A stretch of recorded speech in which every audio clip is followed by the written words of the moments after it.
O Brasil pretende implementar o Real Digital em 2024. Os testes de aplicação da moeda virtual brasileira já devem começar no ano que vem. O repórter Alisson... O que é Real Digital? No Terraço Cast de número 345. A vinheta inicial é uma reportagem da CNN sobre o personagem principal do episódio de hoje.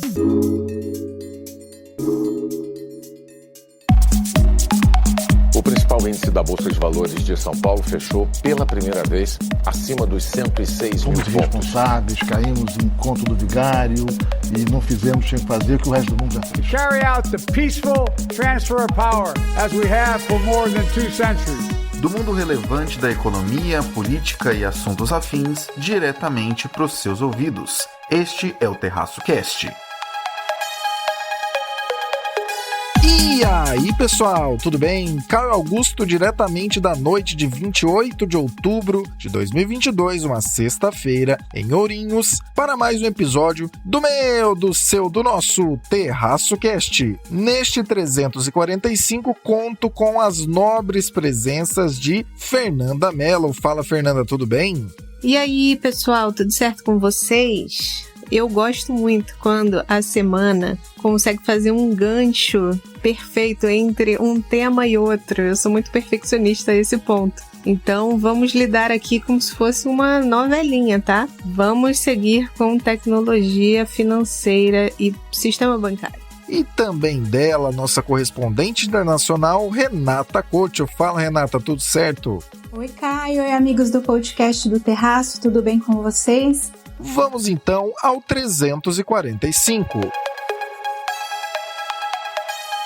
Fernanda, nos próximos anos deve sair uma novidade trazida pelo Banco Central, o Real Digital. Mas, na verdade, os testes já até começaram. Conta mais sobre isso. Oi, Caio. Então, para isso, nada melhor do que uma citação. Abre aspas. A economia sem papel moeda já deixou de ser apenas uma possibilidade teórica. É hoje perfeitamente factível. Em alguns países, como a Suécia e a Coreia do Sul, o processo já atingiu um estágio avançado, mas em toda parte a evolução rumo a um sistema de pagamentos puramente contábil é claro e irreversível. A intermediação financeira também deverá dispensar o uso de moeda, através dos sistemas eletrônicos de pagamento integrados a um sistema também eletrônico de liquidação e custódia dos ativos. Fecha aspas. Essa citação é de um livro fininho, clássico para quem é graduado em economia, que é do André Lara Rezende, economista, e é um livro de 2017. A origem dessa conversa vem naturalmente do surgimento do Bitcoin, que em teoria pode competir perfeitamente com dinheiro físico emitido por um banco central. E desde então, desde o surgimento do Bitcoin, já se passaram 14 anos, né? Esse novo sistema de dinheiro eletrônico, que foi batizado de Bitcoin, depois virou uma série de outras criptomoedas, aconteceu primeiramente lá em 2008, quando uma mensagem foi enviada para uma lista de discussão em um fórum assinado por um pseudônimo do Satoshi Nakamoto. Enfim, quem conhece a história do Bitcoin sabe.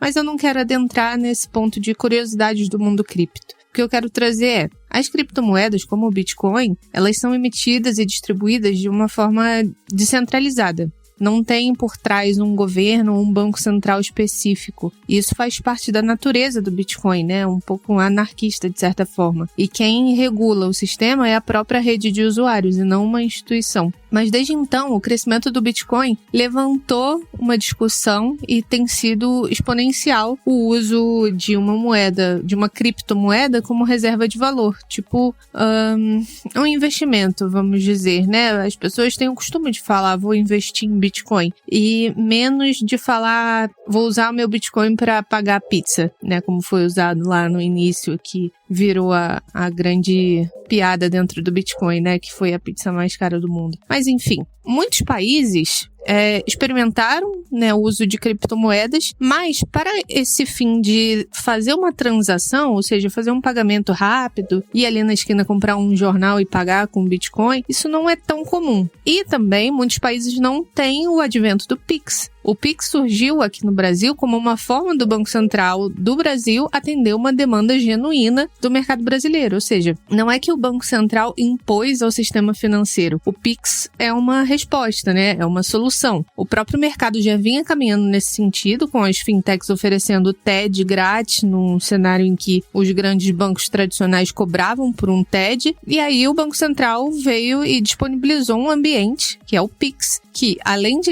livrar o brasileiro de pagar a tarifa, também ampliou os horários de transação, e aí aumentou o fluxo, a circulação entre os indivíduos. E é um sistema que se tornou referência para muitos países.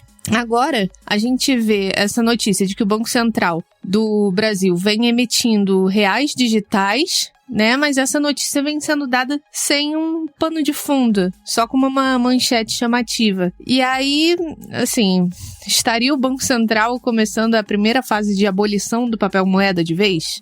Um desavisado pode pensar que sim, mas acontece o seguinte: o Central Bank Digital Currency, o CBDC, ou moeda digital do Banco Central, é por definição emitido pelo Banco Central, diferente da criptomoeda, como a gente viu lá em cima, que é da característica da própria criptomoeda, né, ser descentralizada, diferente do CBDC. A moeda digital do Banco Central, eu vou chamar de CBDC para facilitar, ela combina criptografia, né, então ela tem sim essa similaridade com a criptomoeda e alia a isso a tecnologia da contabilidade digital para oferecer esse dinheiro digital. Então, é um passivo do Banco Central que tem a característica de dinheiro, quando é mantida pelo público, e pode servir como reserva do Banco Central se for mantida pelos bancos. Então, o real digital é criptomoeda? Resposta curta e grossa, não. Esse é um tema quente entre todos os bancos centrais do mundo, né? Adotar uma moeda digital. E buscando entender como o meio eletrônico pode estar inserido dentro da realidade de cada país. A gente sabe que a China tem a sua moeda digital e muitos países vêm debatendo sobre como utilizar esse novo formato, né, digamos assim.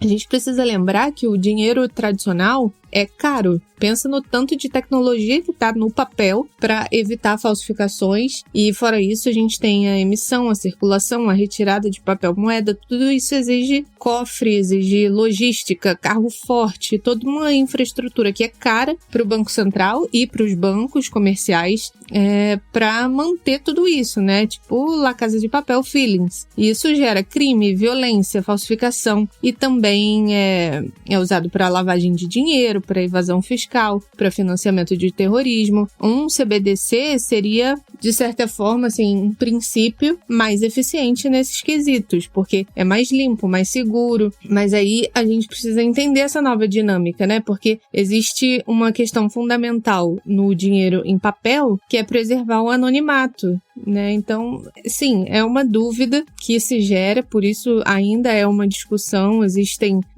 vários grupos de discussão sobre isso, e para muitos países o CBDC funcionaria com um comportamento tipo Pix, para solucionar a deficiência nos meios de pagamento e promover uma inclusão financeira da população que não tem acesso a bancos, como eu comentei na semana passada. E agora a gente pensa, né, no Brasil, entendendo o nosso país como muito diverso, né, com várias características muito particulares em cada estado, onde que entraria, dentro das necessidades do mercado brasileiro que já tem o Pix, onde que entraria uma moeda digital. E aí, todas as transações até agora, seja Pix ou cartão de crédito ou débito automático, todas elas autenticavam por meio de um banco. Pode ser uma conta corrente, uma conta poupança, uma conta de pagamento nas instituições de pagamento. E isso não acontece com o CBDC, porque o real digital ficaria em uma wallet, né, uma carteira digital. E seria transacionado entre as carteiras, sem precisar de um banco. No caso do real digital, é você tirando o dinheiro do seu bolso virtual, né, da sua wallet, e emprestando por um amigo seu sem passar pelo banco. Existem várias dúvidas em aberto sobre isso, né? E para responder essas diversas dúvidas, o Banco Central do Brasil criou um grupo de trabalho para avaliar os casos de uso do real digital e a sua viabilidade tecnológica.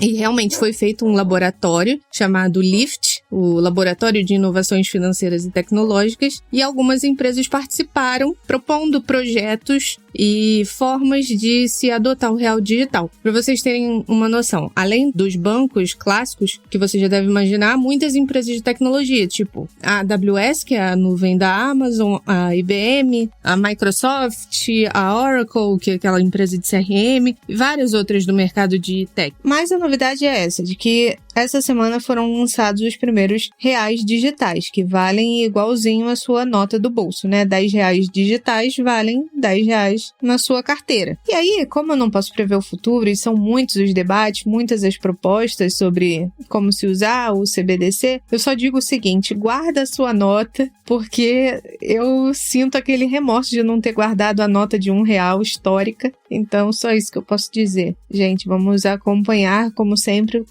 como tudo que eu falo aqui sobre tecnologia, tem muita coisa pra gente avançar e esse debate ainda vai se estender bastante. A nossa principal motivação em te trazer esse assunto é mostrar mais uma inovação do Banco Central do Brasil, que desde a gestão de Ilan Goldfein e agora com Roberto Campos Neto, melhoraram não apenas a comunicação, né? Quem acompanha a ata do Copom sabe que era coisa de outro mundo, era um negócio inteligível, você tinha que ficar adivinhando, parecia que você estava lendo um livro de mistérios ou assistindo um episódio do Scooby-Doo, né, tentando resolver mistérios, mas enfim, hoje essa ata é muito mais compreensível e indicativa do que costumava ser, e não só a comunicação, como também novidades que trazem melhorias para a vida de todos nós, para as vidas de todos nós. As agendas BC+, BC#, Open Banking, Pix e agora o Real Digital, são todos assuntos que você ficou sabendo aqui no TerraçoCast de maneira detalhada, um tanto antes de virarem realidade. Se você já ouve esse podcast há um bom tempo, você ouviu falar de todas essas agendas. Se não, vale a pena você dar uma procurada entre episódios anteriores, a gente falou de absolutamente todas elas. O atual estágio de testes virará realidade logo logo, e na prática isso trará ainda mais modernização para o jeito que usamos dinheiro. Já fazemos quase tudo no digital. Logo logo vamos ver virar realidade, usar até a nossa moeda, o real.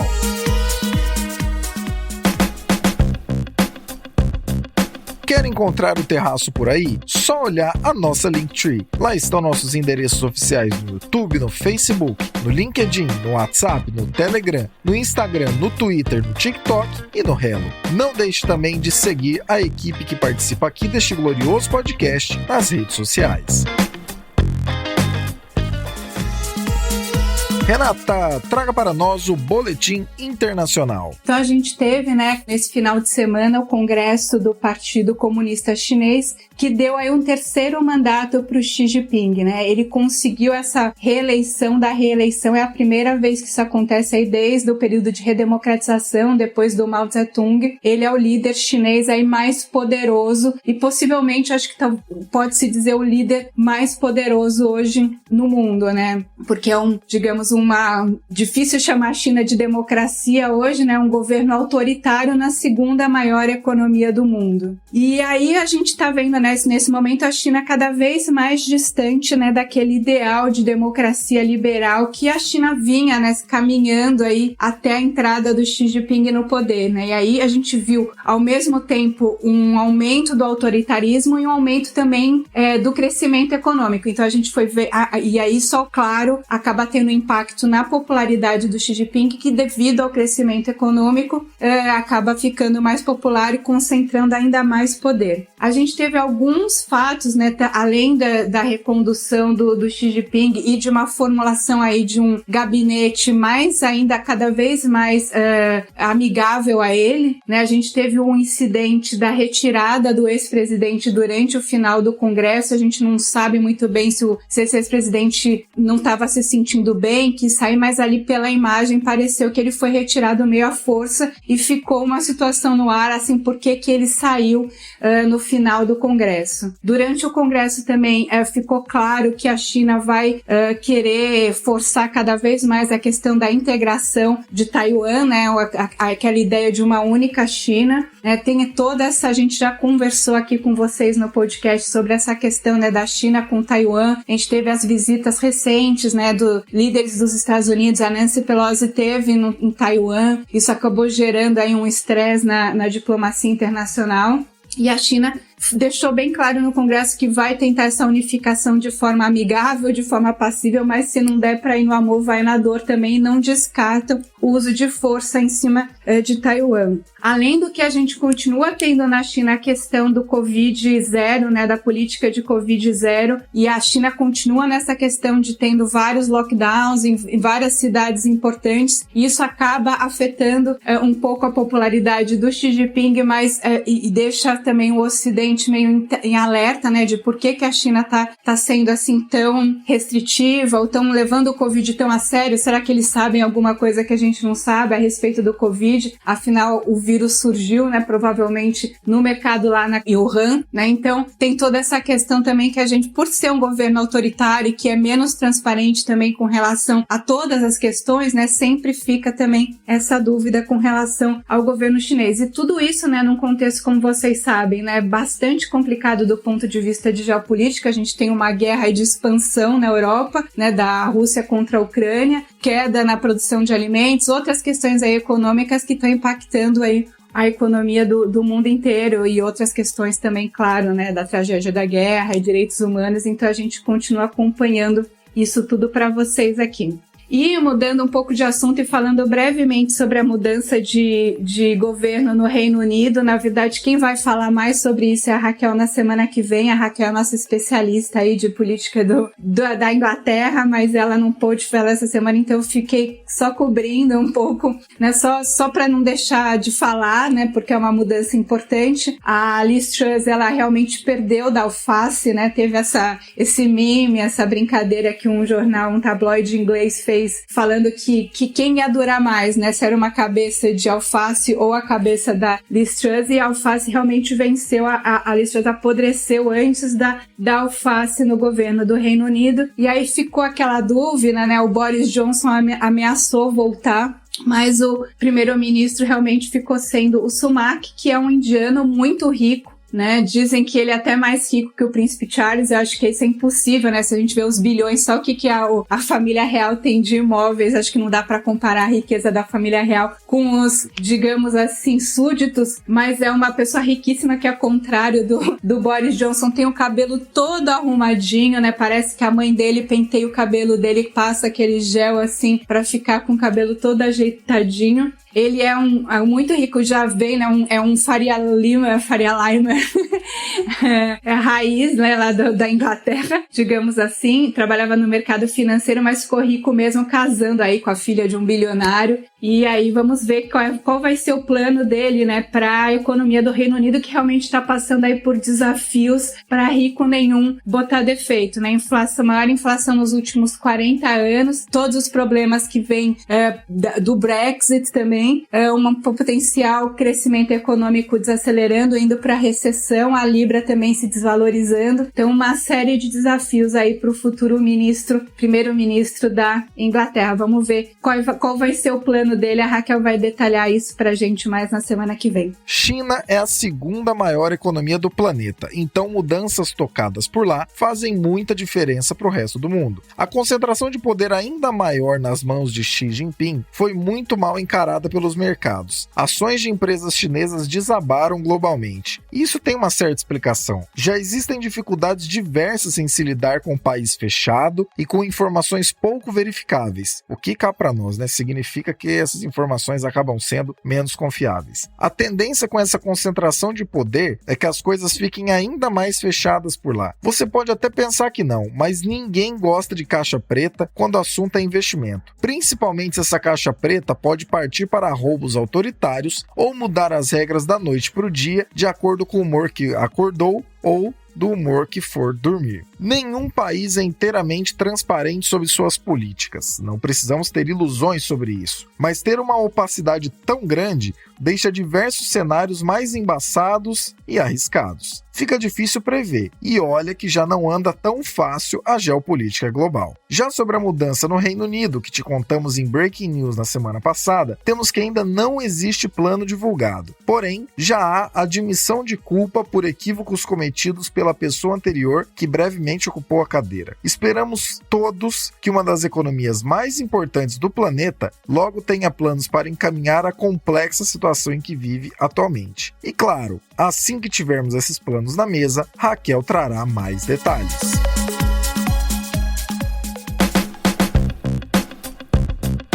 O Terraço pode ser parceiro da sua marca, sabia? Produção de conteúdo em texto, áudio, vídeo, do jeito que você precisar e com a entrega que tem o nosso jeitinho. Se você quiser saber mais sobre como isso é possível, olha na nossa Linktree o link Contrate o Terraço e nos chame que te contamos com detalhes.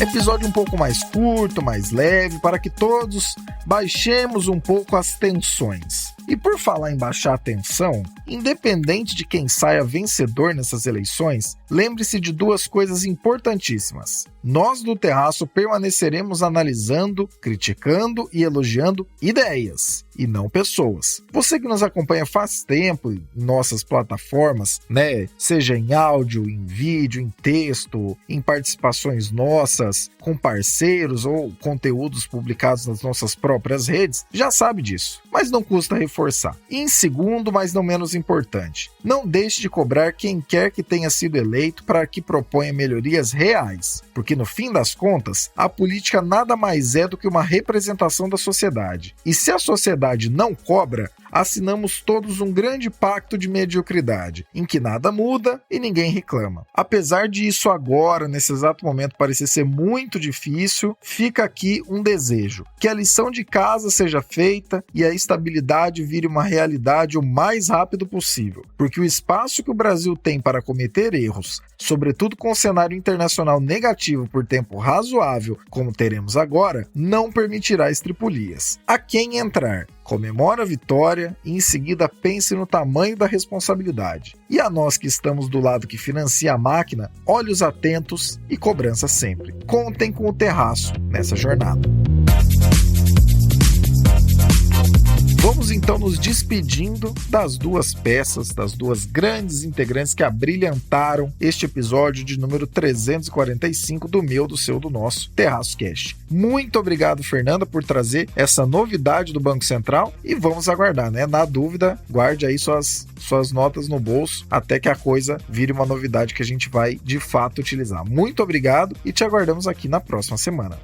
Pessoal, tem muito assunto pra gente discutir, debater e ficar de olho. E aí, de tanto eu falar aqui com vocês sobre tecnologia, redes sociais e etc, eu me rendi ao TikTok. Atualmente é a rede que eu mais tenho usado, e aí vou aproveitar para fazer o jabá aqui, que na verdade é pra gente dar continuidade, né? E quebrar a quarta parede e conversar mais sobre o assunto. Me segue lá que a gente conversa melhor sobre todos esses assuntos de tecnologia, @SilhaFefa. Isso aí, pessoal. Valeu, um beijão. E também muito obrigado, Renata, por trazer essa atualização do cenário geopolítico internacional, que tem dado cada vez mais trabalho. Até parece que, olhando para fora, mesmo em países desenvolvidos e mais ricos que o Brasil, a gente está olhando para o Brasil. É uma situação muito doida. Muito obrigado e te aguardamos na semana que vem. Era isso que eu tinha para falar para vocês essa semana e até a próxima Boletim Internacional. Beijo! Gostou deste episódio ou do podcast? Compartilha com alguém e traz mais gente para ouvir. Nosso acompanhamento sério e comprometido de cenários feito há anos, em uma curadoria semanal para você, fica cada vez mais motivado, conforme a audiência se torna cada vez mais qualificada. Conteúdo não falta por aqui. Fica com a gente que você vai gostar. Abraços digitais pelas ondas sonoras. Proseamos mais no próximo episódio.